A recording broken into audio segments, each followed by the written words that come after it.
Hello, this is Rick again, your bike fitness coach with another PSA for bike fitters and for customers that want the best riding bikes and performing bikes for shifting.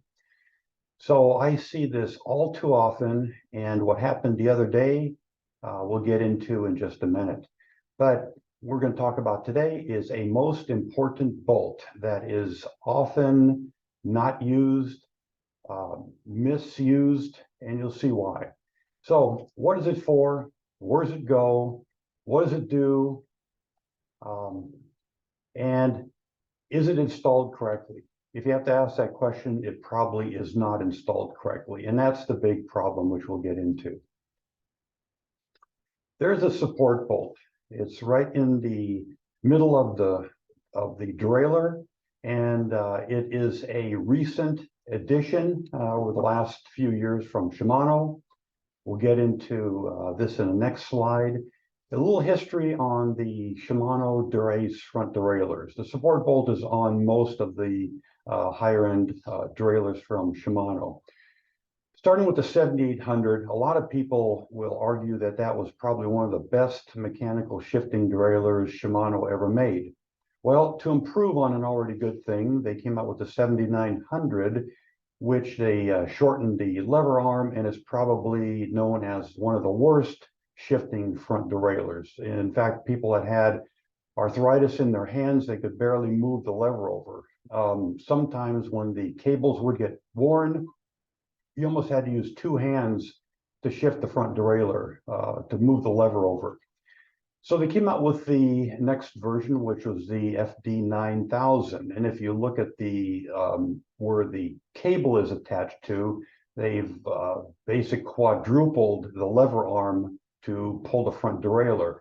But in doing so, they've added a lot of leverage to the mechanical points holding the front derailleur to the frame. So they came out with a support bolt, which you see in the 9000. The FD front derailleur 9100 also has it there.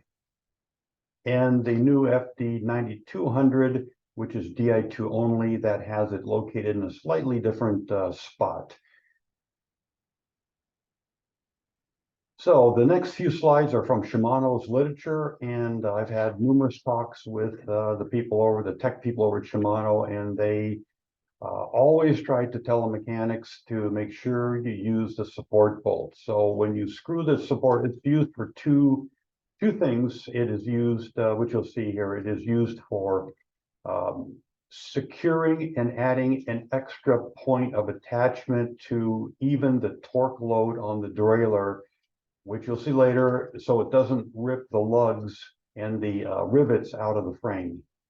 So basically, this is what it looks like. The middle picture has a little metal plate, which the support bolt hooks against. So now you have basically 2 points of contact. You have the front derailleur hanger bolt, and you have now the support bolt. And there's usually 2 or more rivets going into a carbon fiber frame. You'll see again, they get into a little more detail. This is right from Shimano's website. There's a support bolt, and there is the support plate.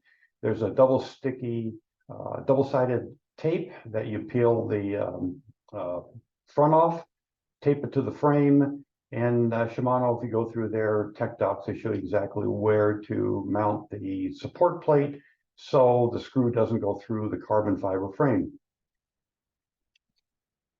There is another, now they're getting into exactly how and where to mount the support plate so the bolt is mounted correctly onto the frame, as you see here.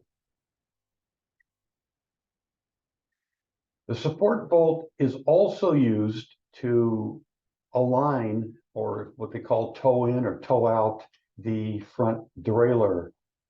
So you basically, when you're installing the front derailleur, you move the tail all the way toward the rear wheel, all the way inboard.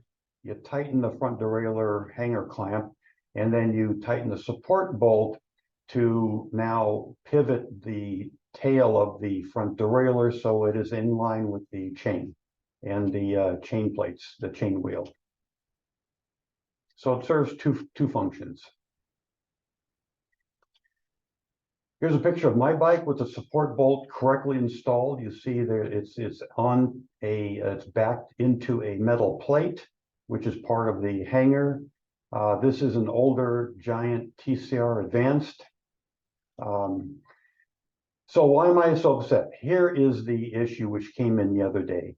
The mechanic had, and this is on a brand new bike, the mechanic had put the support bolt correctly and tightened the front derailleur and used the support bolt to try to get the rear tail in alignment with the chain rings. Well, he forgot to put the support plate on, so he screwed the support bolt right in and through the carbon fiber frame. So brand new bike.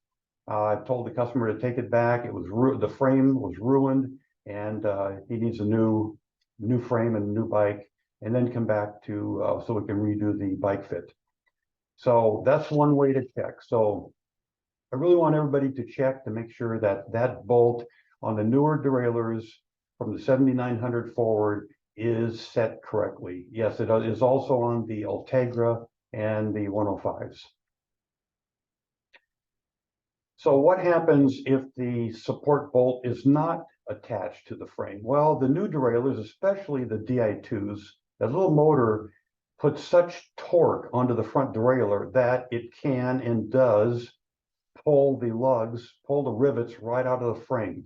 As you see, there's a good example of not having a support bolt and having a DI2 system that ripped the hole. In fact, you can kind of see the front derailleur in the background, which is a DI2 front derailleur. Here's another bike where it actually pulled the whole front derailleur off of the frame, pulled the rivets right out. Now you can repair it, but why go through the process when you can just put the support bolt on correctly? Here's another example of non-support bolt has so much torque that it actually cracked the front derailleur hanger. So support bolts are a real bargain at $5 US. You can pick one up. And I tell clients you can pay $5 now and have it installed correctly, or $800+ later and have your carbon fiber bike repaired. So please, everybody stop what they're doing, go out, check the bike and make sure that this is set up correctly, or there's going to be dire consequences when you're riding. At one point in time, you're going to have a front derailleur just hanging off the bike. So hopefully this makes sense. If you like the video, please subscribe, like, share, and I'll come up with a few more coming up. We got a special on some saddles. What's a good saddle? What's not a good saddle? That's the good one coming up. So we'll talk to you soon.